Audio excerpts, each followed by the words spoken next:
الحمد لله رب العالمين،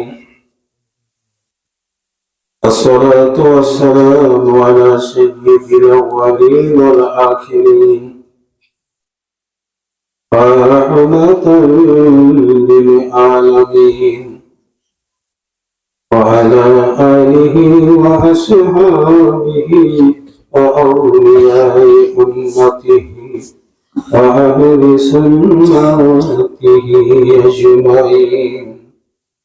সকলে পড়ি أعوذ بالله من الشيطان الرجيم. بسم الله الرحمن الرحيم.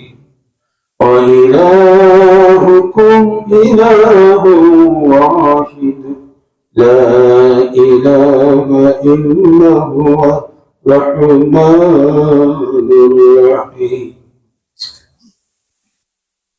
هو الأول والآخر والظاهر والباطن وهو بكل شيء عليم.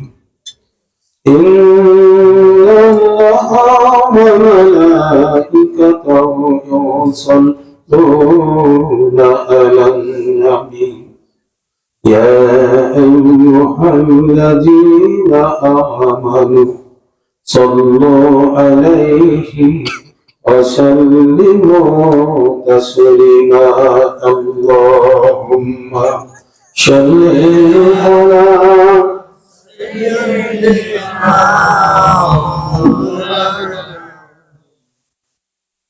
وعلى آل سيدنا مولانا. الحمد لله. قال الله تعالى في كلامه المجيد والفرقانه الحميد: لقد جاءكم رسول من أنفسكم عزيز عليه ما عنتم حريص عليكم بالمؤمنين رؤوف رحيم. فإن تولوا فقل حسبي الله لا إله إلا هو عليه توكلت وهو رب العرش العظيم. وقال النبي صلى الله عليه وسلم: ويستولي تميم كريم الأخلاق. আল্লাহ তাআলার অগণন প্রশংসা, যিনি শীতের রাত্রিতে দয়া করে পবিত্র মাস, পবিত্র দিন রজব মাসে এই পুষ্পপাড়া গ্রামে আমাদিগকে একত্রিত রেখেছেন এবং আল্লাহর প্রশংসা এবং দয়াল নবীর দরুদ শরীফ পড়ার তৌফিক দান করেছেন। এই জন্য খালেস অন্তরে পড়ি আলহামদুলিল্লাহ।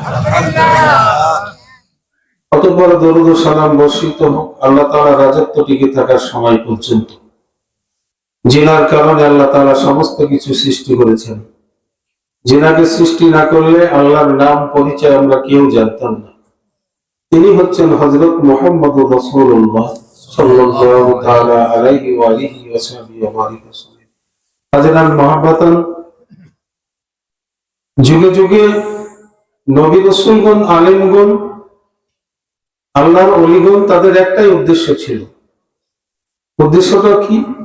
আল্লাহর পরিচয় করে দেওয়া, আল্লাহর সাথে সম্পর্ক স্থাপন করে দেওয়া। এটাই ছিল সকলের উদ্দেশ্য। কিন্তু আসলে আল্লাহ তো বলেছেন যে মানুষ খুবই অকৃতজ্ঞ। ইন্নাল ইনসানা লিরাব্বিহি লাকানুদ। মানুষ তাদের আল্লাহর ব্যাপারে একবারেই অকৃতজ্ঞ। এদের কৃতজ্ঞতা বলে, ভালো মন্দ বলে কোনো জ্ঞান নাই। আমরা এত অকৃতজ্ঞ।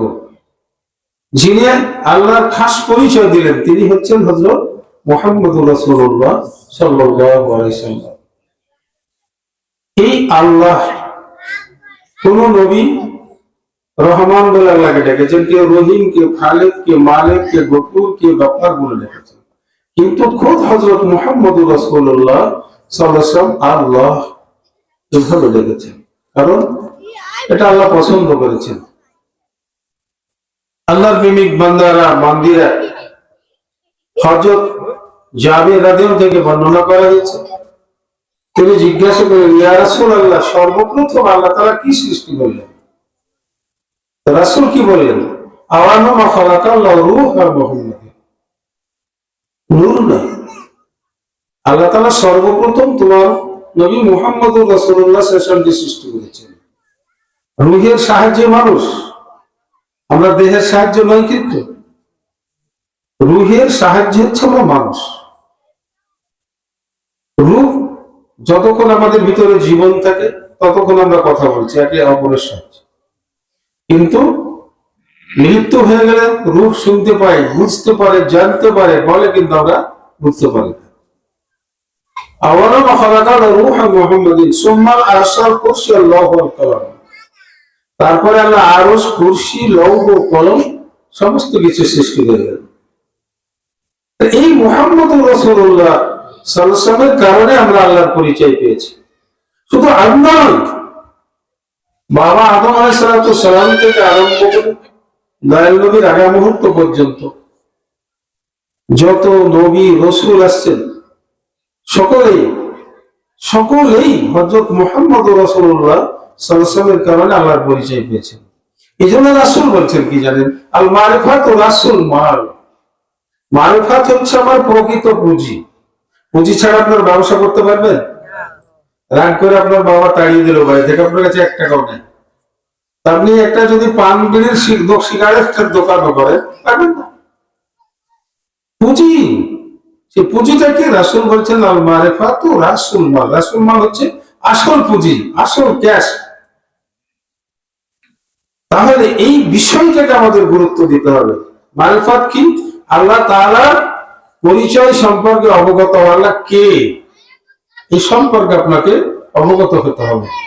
কোরআন বলতেছে না, আল্লাহ কি বলছেন দেখেন, আফা রাআইতুম মা তুমনুন।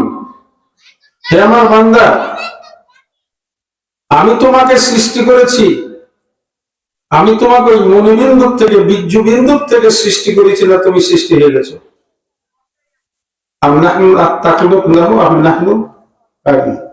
আমি তোমাকে সৃষ্টি করেছি, না তুমি একা একাই হয়ে গেলে? আল্লাহকে তো বলে গেছি। আমরা যতবার দুনিয়ায় আমাদের ছেলেকে, মেয়েকে, বিবি বাচ্চাকে, পিতা মাতা, ভাই বোনদের যতবার স্মরণ করি, তার যদি 1 সিকি পরিমাণ আল্লাহকে আমরা স্মরণ করতাম, তাহলে নিঃসন্দেহে আমরা আল্লাহর প্রিয় বান্দা হয়ে যেতাম। আল্লাহুম্মা সাল্লি আলা সাইয়্যিদিনা ওয়া আলা আলি সাইয়্যিদিনা মাওলানা। খোদার প্রেমিক বান্দারা, বান্দিরা, আমার প্রাণের রাসূল সাল্লাল্লাহু আলাইহি সাল্লাম আফসোস করে বললেন, সিনফান মিন উম্মতি ইযা সালাহু আসলাহুন নাসু ইযা ফাসাদু আল উমারা ওয়াল ফুকা। হে আমার সাহাবীরা, হে আমার উম্মতেরা, আমার উম্মতের দুই প্রকার লোক ভালো হয়ে যায়, মাশরিক মাগরিব শিমাল সেজন্য তামাম বিশ্বে আর কেউ খারাপ থাকবে না। কয় প্রকার? 2 প্রকার। আমার উম্মতের যদি 2 প্রকার লোক ভালো হয়ে যায়, তাহলে পৃথিবীতে আর কেউ খারাপ থাকবে না। সম্মান ওলামা, আলেমগণ, আর হচ্ছে নেতাগণ। আলেমা নেতা কি বুঝাচ্ছে? যদি আলেম ভালো হয়ে যায়, নেতারা যদি ভালো হয়ে যায়, দুনিয়ার জমিনে আর কোনো খারাপ লোক থাকবে না। কিন্তু সবচেয়ে বড় বিষয় হচ্ছে, আজকে আমরা যারা আলেম আছি, আমাদের আলেমদের ভিতরে বলার নেতাদের সম্পর্কে আপনাদের বোঝানো লাগবে না। আপনারা সব সময় বুঝতে পারতেছেন, জানতে পারছেন। এই যে ভোট আসছে না, আমার ভাই তোমার ভাই বলতে বলতে গলা বসে যাবে, গলা দিয়ে বলা হবে না। তারপরে দেখছি মানে ভাঙা গলায়, মানে একেবারে। তাই এই লোকটা যদি একবার আল্লাহকে জান খুলে রাখতো, প্রাণ খুলে রাখতো, তা আল্লাহ সাড়া দিতেন। কোরআন প্রেমিকেরা, আমি আলেমদের সম্পর্কে আর নেতাদের সম্পর্কে, রাজা বাচ্চাদের সম্পর্কে একটু আলোচনা করব। একটু প্রাণ খুলে শোনার চেষ্টা করবেন, বেশি কথা বলবো না, বয়সও বেশি হয়েছে। তারপরে আবার ইচ্ছা আছে রাতেই হয়তো ইনশাল্লাহ চলে যেতে পারে। কোরআন প্রেমিকেরা, আসুন আলেমদের একটু চরিত্র সম্পর্কে শোনাই। পাক ভারত উপমহাদেশের সম্রাট ছিল কে? সম্রাট আকবর। পাক ভারত উপমহাদেশের সব বাদশা ছিল আকবর, মুঘল বাদশা। মুঘল বাদশা যখন থেকে তার 6 6-7 বছর বয়স, যখন 6-7 বছর বয়স থেকে সে কি করতো বাচ্চা? হ্যাঁ, আকবরের বাপের নাম কি? হুমায়ুন। হুমায়ুনের বাপের নাম বাবর। ছোট শিশু বাচ্চা আলেমদের দেখলে, দাড়ি টুপি আলারদের দেখলে দাঁড়িয়ে যেত, পায়ের জুতা করে ফেলে দিয়ে পায়ে সালাম করতো, হাতে চুম্বন দিত একবার। খোদার নবীকে দেখো 15 বছর বয়স এসে পাক ভারত উপমহাদেশের মসনদে বসলো। তখনও সে করত কি? আলেমদের একটা সমাবেশ করত, আলেমদের মজলিস করত। বড় বড় আলেমেরা দরবারে তারা বসে দরবারের আলেমদের পরামর্শ দিয়ে সে রাজ্য পরিচালনা করত। কোন মশলা মশাইলে আটকে গেলে সে কি করতো? আজমির শরীফে চলে যেত, আজমির শরীফের খাদেমদের কাছে যুক্তি বুদ্ধি নিয়ে সে দরবারের কাজ করত। সেই আকবরের অবস্থা কি হলো? এ আলেম ইরান থেকে মুবারক নামক একজন আলেম আসে, খুব মানে শয়তানের চাইতে ছিল ধূর্ত। শয়তান তো এক ধূর্ত আছে, শয়তানের চাইতে ছিল ধূর্ত, এলেমও ছিল খুব জিয়াদা। সে আশা করলো কি? সম্রাট আকবরের কাছে আস্তে আস্তে করে যাওয়ার চেষ্টা করতে লাগলো। সম্রাট আকবরকে বলল, আখেরি জামানার যে নবী হবে তার দাড়ি থাকবে না, মুছ থাকবে না, সে খুব অল্প বয়সে দিল্লির মসনদে বসে যাবে, তামাম বিশ্বে বাদশাহী করবে। আকবর তো তামাম বিশ্বেই বাদশাহী করছে, হ্যাঁ, দিল্লির মসনদে বসে। আপনি নবী, আপনি কেন এই আলেমদের পায়ে সালাম করবেন? আলেমদের কেন আপনি চুমা দেবেন? বরং আলেমের আপনাকে সেজদা করবে। নাউজুবিল্লাহ। দিল্লির জমিনে, বাদশাহ আকবরের জমিনে যত বড় বড় আলেম, ফাজিল, হাফেজ, কারি, মোল্লা, মুন্সি ছিল, তাদের সাথে বাহাস করত, কেউ তার সাথে পারত না। আর শয়তানের চাইতে বেশি জ্ঞান তার ছিল। মানুষের জ্ঞান কিন্তু শয়তানের চাইতে বেশি, কথা খেয়াল রাখবে। মানুষের জ্ঞান শয়তানের চাইতে বেশি। মানুষ যদি এটা করতে পারতো, কাজ হয়ে যেত। শয়তান দয়াল নবী যখন দুনিয়ার জমিনে আসবেন, তার আগ দিয়ে শয়তান কি করলো? তাফসীরের ভিতরে আছে, কোন হিয়া ইলাইয়া আন্নাহুস্তামা নাফারুম মিনাল জিন। এই আয়াতের ব্যাখ্যার ভিতরে, ব্যাখ্যা মানে যে যারা জেনারেল পড়েছেন না, ভাব সম্প্রসারণ, একে বলা হয় তাফসীর। ভাব সম্প্রসারণটাই হচ্ছে ছোটকে বড় করার নাম হচ্ছে তাফসীর। বলেন খোদার নবীকে রাখো। এই আয়াতের তাফসীরের ভিতরে বর্ণনা করা হয়েছে, শয়তান করত কি, ইবলিস করত কি, তারা তাদেরকে পানির উপরে তার বিশাল সিংহাসন, সমুদ্রের ভিতরে বড় বড় তার শিষ্যদের বলতো, তোমরা পৃথিবীর জমিনে ছড়িয়ে যাও, আর ওখান থেকে এক মুষ্টি করে মাটি নিয়ে আসতে থাকো, এক ফুট করে মাটি নিয়ে আসো। সে মাটি শুকে শুকে দেখতো আর পাক দিয়ে ফেলে দিত। একদিন একটা বাচ্চা জিন, বাচ্চা শয়তান 8 থেকে 10 বছর বয়স হবে, আরবের হেজাজ প্রদেশ থেকে, মক্কা নগরীর থেকে এক মুষ্টি মাটি নিয়ে যখন গেছে, ইবলিস তো মাটি শুকে দেখে অজ্ঞান হয়ে পড়ে গেল, অজ্ঞান হয়ে গেছে। শয়তান ওরা চিন্তা করেছে ব্যাপারটা কি। মানুষের জ্ঞান শয়তানের চাইতেও বেশি, কিন্তু মানুষ নিজেকে মূল্যায়ন করে না। আমার আল্লাহ বলেন কোরআন পাকে, সানুরিহিম আয়াতিনা ফিল আফাকি ওয়া ফি আনফুসিহিম, বান্দারে আমি তোকে দেখিয়ে দেব 7 তবক আসমানের ভিতরে যা কিছু আছে, 7 তবক জমিনের ভিতরে এবং নিচে যা কিছু আছে, সমস্ত কিছু তোর দেহের ভিতরে দেখিয়ে দেব। দেহের ভিতরে দেখাবে। কে বলছেন? আল্লাহ। কোরআন বলছেন। বলেন হাফেজ থেকে বুঝতে পারছেন, সানুরিহিম আয়াতিনা ফিল আফাকি ওয়া ফি আনফুসিহিম। আনফুস মানে দেহে, তোর দেহের ভিতরে মক্কা মদিনা, বেহেশত, দোজখ, আরশ, কুরসি, লৌহ কলম সবকিছু তোর দেহের ভিতরে আছে। বলেন সুবহানাল্লাহ। কিন্তু মূল্যায়ন নাই। রাসূল যে মারিফাতের কথা বললেন, আল্লাহর পরিচয়ের কথা বললেন, সর্বপ্রথম তাহলে রাসূলের আগেও আরেকটা জিনিস সৃষ্টি করা হয়েছিল কি? বহু আলেম ওলামা আছে, তাই না? রাসূলকে সৃষ্টি করার আগে আল্লাহ কি সৃষ্টি করেন? প্রেম। রাসূলকে সৃষ্টি করার আগে তৈরি করেন ভালোবাসা, মহব্বত। যদি আল্লাহর ভিতরে প্রেম ভালোবাসা পয়দা না হতো, তাহলে হযরত মুহাম্মদুর রাসূলুল্লাহ সাল্লাল্লাহু আলাইহি ওয়াসাল্লামের জন্ম হতো না। আমরা তো বলি আওয়ালু মা খালাকাল্লাহ নূরি, নাকি? আল্লাহ আওয়ালু মা খালাকাল্লাহ রূহা মুহাম্মাদ। না, আল্লাহ তাআলা সর্বপ্রথম সৃষ্টি করেছেন প্রেম। কারণ যদি আপনার আমার বাপ মার সাথে প্রেম মহাব্বত পয়দা না হতো, তাহলে আপনার আমার বাপ মায়ের সাথে মিলামেশা করতো না, আর আমাদের জন্ম হতো না। আল্লাহুম্মা সাল্লি আলা সাইয়্যিদিনা ওয়া আলা আলি সাইয়্যিদিনা মাওলানা।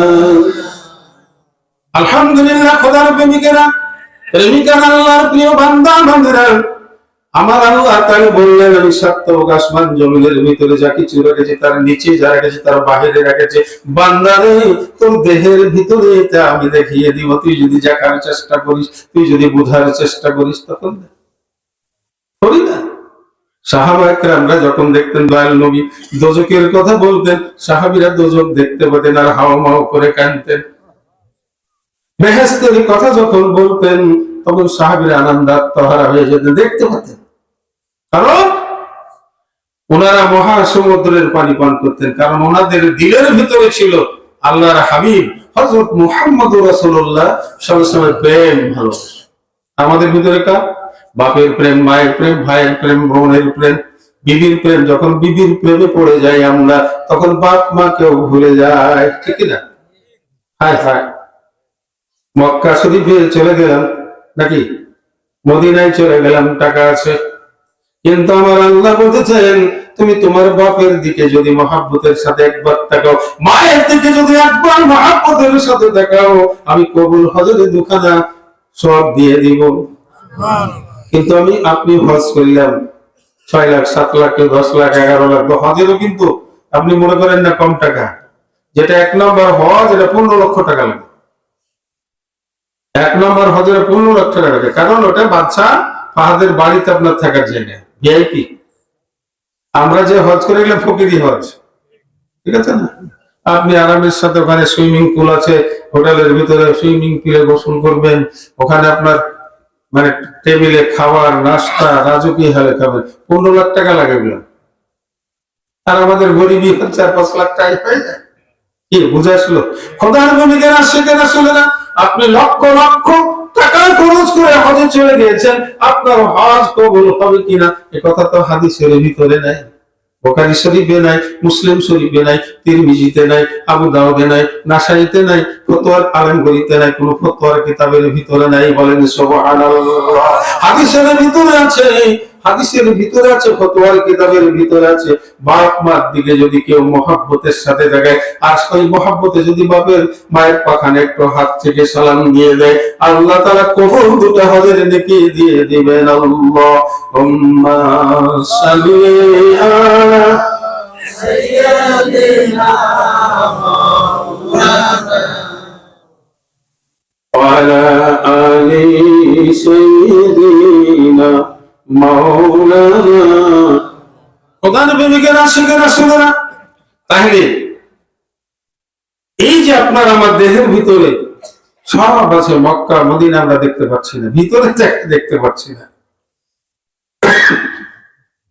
দেখতে পাচ্ছি না, কারণ আমরা ওয়াশ করার চেষ্টা করিনি, পরিষ্কার করার চেষ্টা করিনি, সাবান মেখেছি গায়ে, জামা কাপড় ময়লা হয়ে গেছে, সাবান সোডা দিয়ে পরিষ্কার করেছি, কিন্তু দিলের ময়লা তো সাফ করিনি। তাহলে দিলের ময়লা সাফ করার প্রথম ঝাড়ু, প্রথম ঝাঁটা বলেন বাড়ুন, আপনাদের দেশে ঝাড়ুকে কি বলে? ঝাড়ুই বলে। দিলের ভিতরে প্রথম ঝাড়ু হচ্ছে আপনার দিলকে সাফ করার প্রথম ঝাড়ু কি জানেন? তওবা। প্রথম ঝাড়ুটার নাম হচ্ছে তওবা।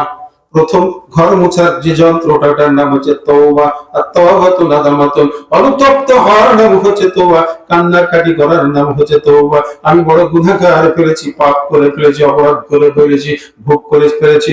কারণ আপনি দেখেন বাজার থেকে একটা আয়না কিনে নিয়ে আসেন, একটা আয়না নিয়ে আসলেন, ঝকঝকে মুখ দেখা যাচ্ছে, যখন দোকান আপনি বারবার দেখেছেন আপনার মুখটা বড় দেখা যাচ্ছে নাকি, আপনার মুখখান ছোট দেখা যাচ্ছে নাকি, আপনার মুখটা কালো দেখা যাচ্ছে নাকি, এরকম দেখি তো আয়না কিনছেন, ঠিক না?